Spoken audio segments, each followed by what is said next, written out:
I'm 7th grade biology teacher. I wear a little pin on my ID tag that says that she/they. What drives me is my children are all queer. My eldest child is non-binary. My son is gay. My youngest is fluid. And, you know, they're my kids, and they teach me every day. Absolutely. This is Plausibly Live. A couple of weeks ago, I was talking to some friends of mine about an idea I wanted to talk about on the show. The more I thought about it, the harder it was to, I don't know, get that idea to work. And so I kind of shelved it. And then, day before yesterday, I guess, maybe a couple of days ago, I saw where Jesse Kelly had tweeted basically the same idea. He tweeted this: liberal white women will throw their own children, parent and yours, close parent, into the fires of Moloch without the slightest bit of hesitation. Now that's it's a hard-hitting tweet if you ask me, but it's also a very arcane reference. People hear about the fires of Moloch. Maybe they understand it, maybe they don't, maybe they hear it, maybe they see it. It's one of those things that's buried in the history of our world. And if you're a religious person, you've probably heard about it at some point because it's buried in the Old Testament. But it's one of those things where I think it has a lot of relevance today because, as my grandfather used to say, his favorite proverb was, "There is nothing new under the sun." Now, what teed this off was a interview by an actress by the name of Marcia Gay Harden, who I immediately recognized. When I saw the interview, I seen her, but I couldn't place her. What have I seen her in? I actually had to go to IMDb and look her up to see what it was that I remembered her from. I had to go all the way back to 2005 to find anything that I had seen her in. And unfortunately, that was the Billy Bob Thornton remake of The Bad News Bears, which was, and how do I say this politely, horrible. I like Billy Bob Thornton. I like sarcastic comedy. I like actors who are acerbic, but the rest of it just didn't work. And he's no Walter Matthau. It was a terrible remake. The other thing, she was in two other things that I had seen. But again, I had to go all the way back to the year 2000, Space Cowboys, which is actually a fun movie. It's not a great movie. It's not even a good movie, but it is fun. It's kind of one of those fantasy films about four guys who want to go into space, and they do. And then she had been in the movie Spy Hard, the Leslie Nielsen comedy back in 1996, and I vaguely remember her in it, but that was it. That's all I could remember about her. But she made those comments about her kids, and she's proud of the fact that all of her children are queer, all of them. And then she pointed out one is non-binary, one is gay, one is gender fluid. And this is what sparked Jesse Kelly's tweet about liberal white women would gladly throw your children and theirs into the fires of Moloch and not even hesitate.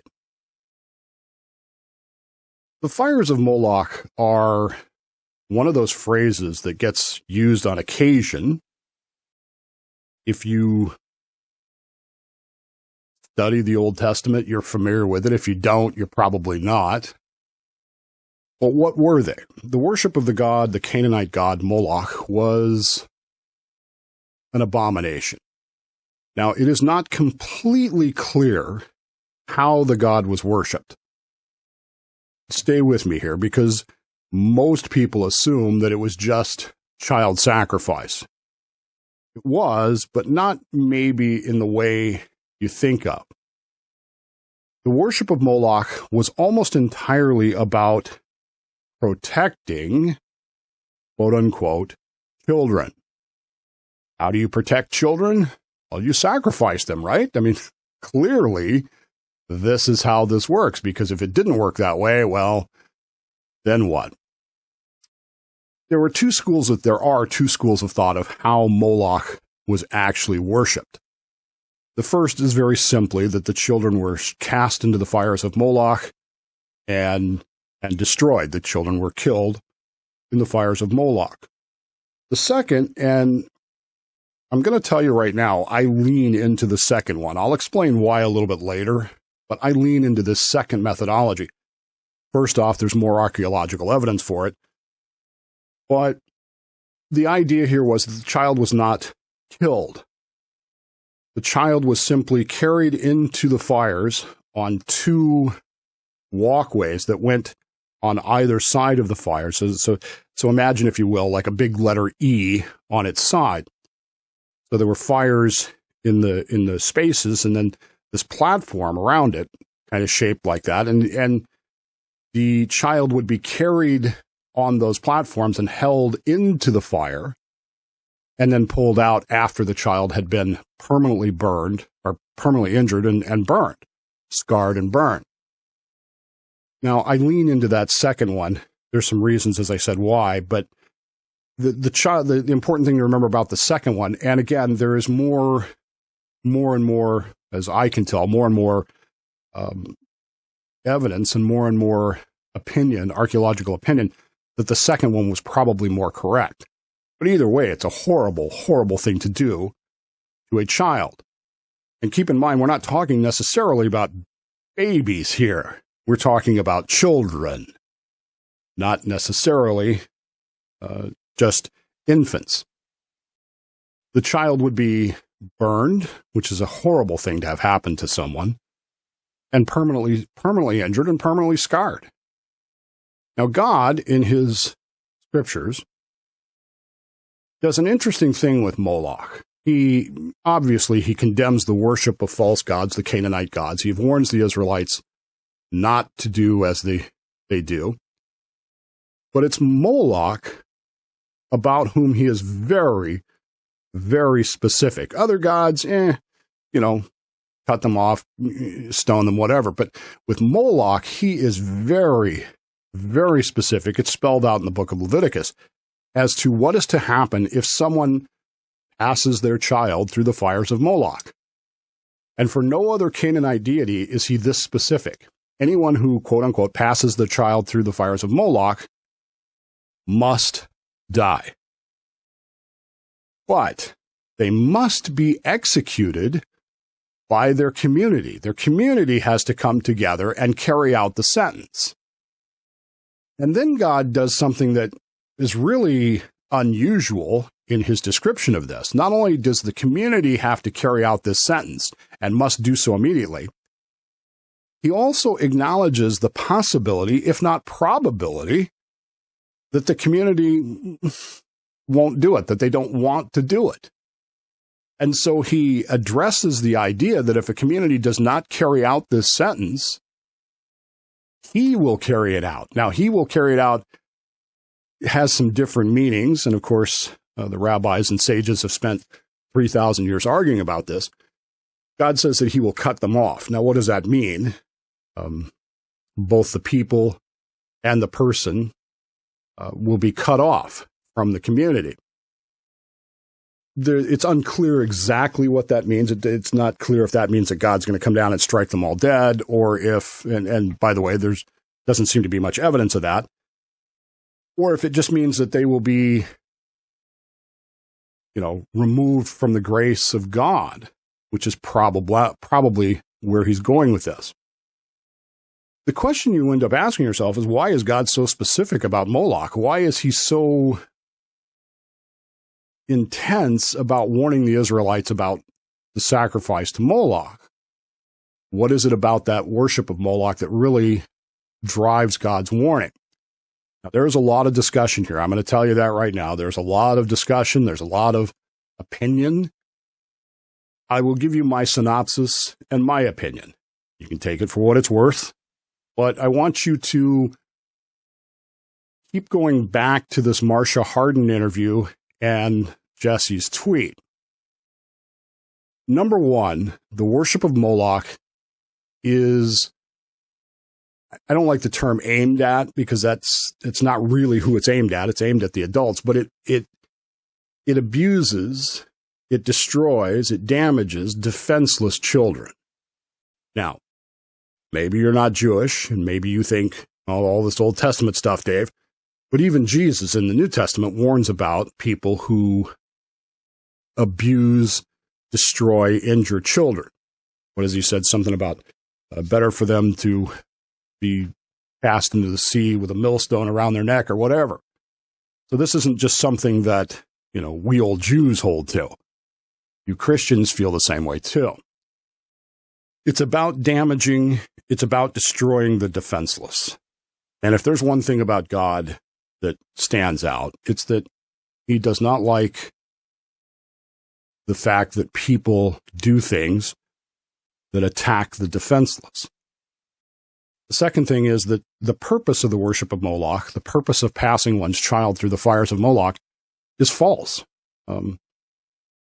Imagine, if you will, that you are a person and you're standing there, and maybe you have a child, maybe you don't, maybe you have multiple children.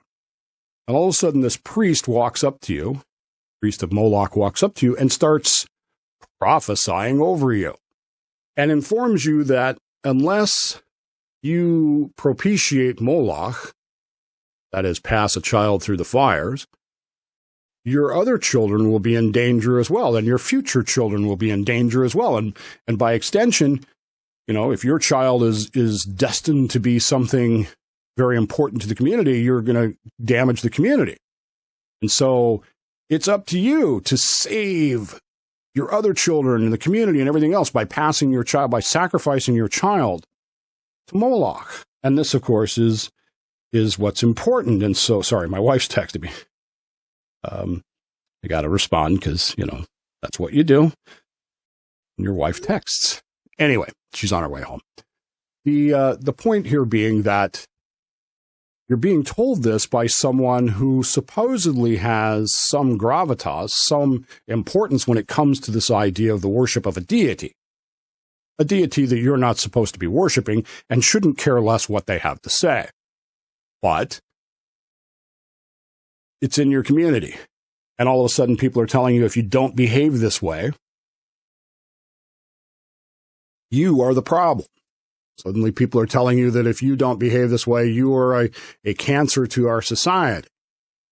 Well, what are you supposed to do? And the peer pressure begins to build. And you start to think, well, if I stick to what I actually believe, I'm going to be labeled, I'm going to be harassed, or possibly even worse.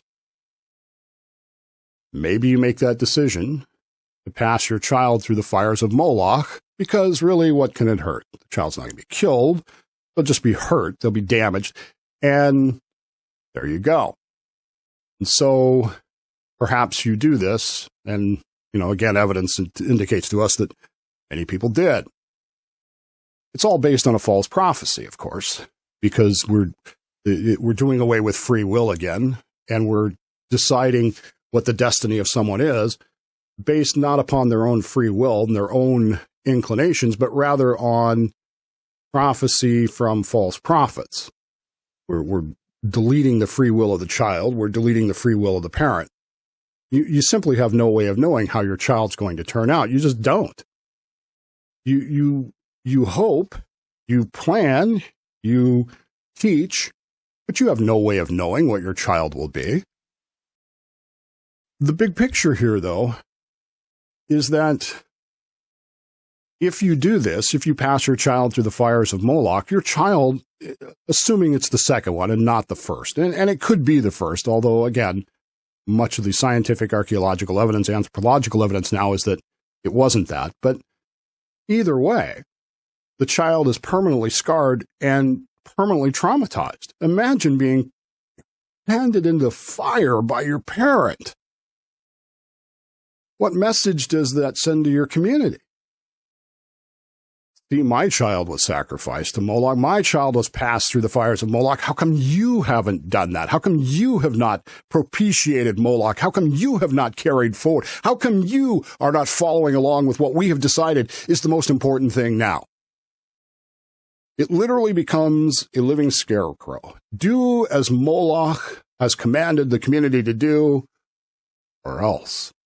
You don't behave the way I want you to behave, well, bad things might happen to you. And if your child isn't sacrificed, passed through the fires of Moloch, and our community suffers for that, well, you're the bigot. You're the problem. You're the person. What do you mean you worship Adonai, Hashem?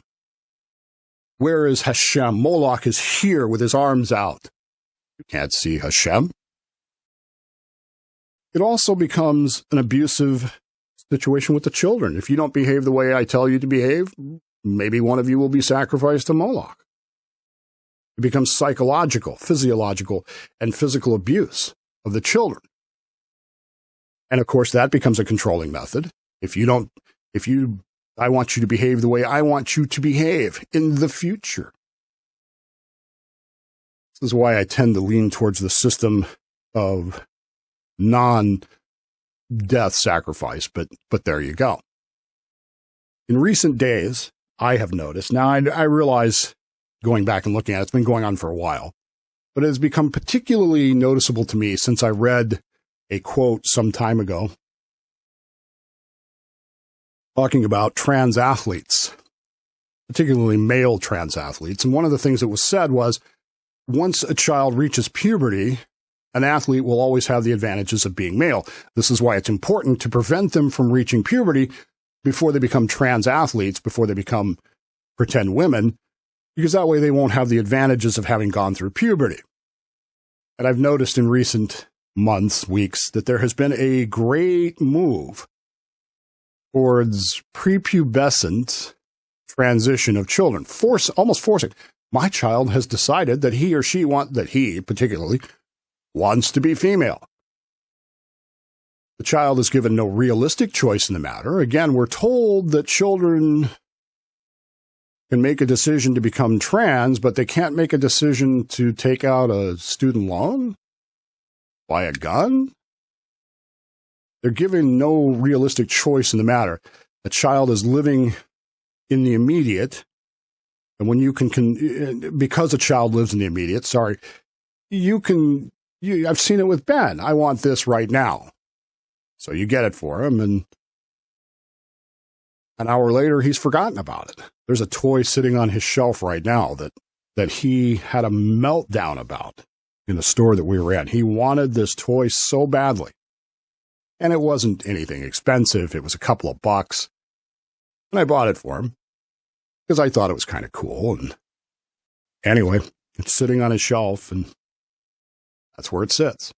Children live in the immediate. I want this now. And they are subject to convincing very easily.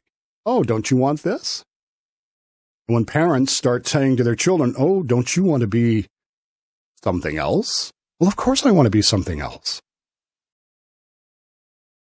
Child lives in the immediate. Child isn't thinking about the future.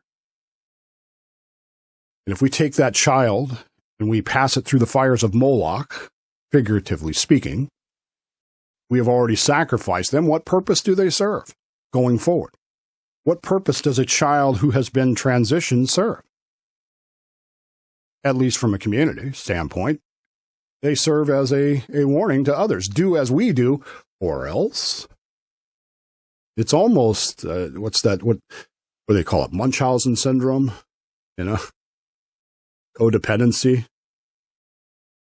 This isn't really about the children. It's about the parents who want to worship a deity that isn't real because they believe that somehow or another this will make their community safer, better, whatever. It makes me wonder why we are so keen as a society, not you personally, but why are we so keen as a society? And why are we so determined to screw up kids like this? And I'm sorry, but transitioning a child who's prepubescent is screwing them up.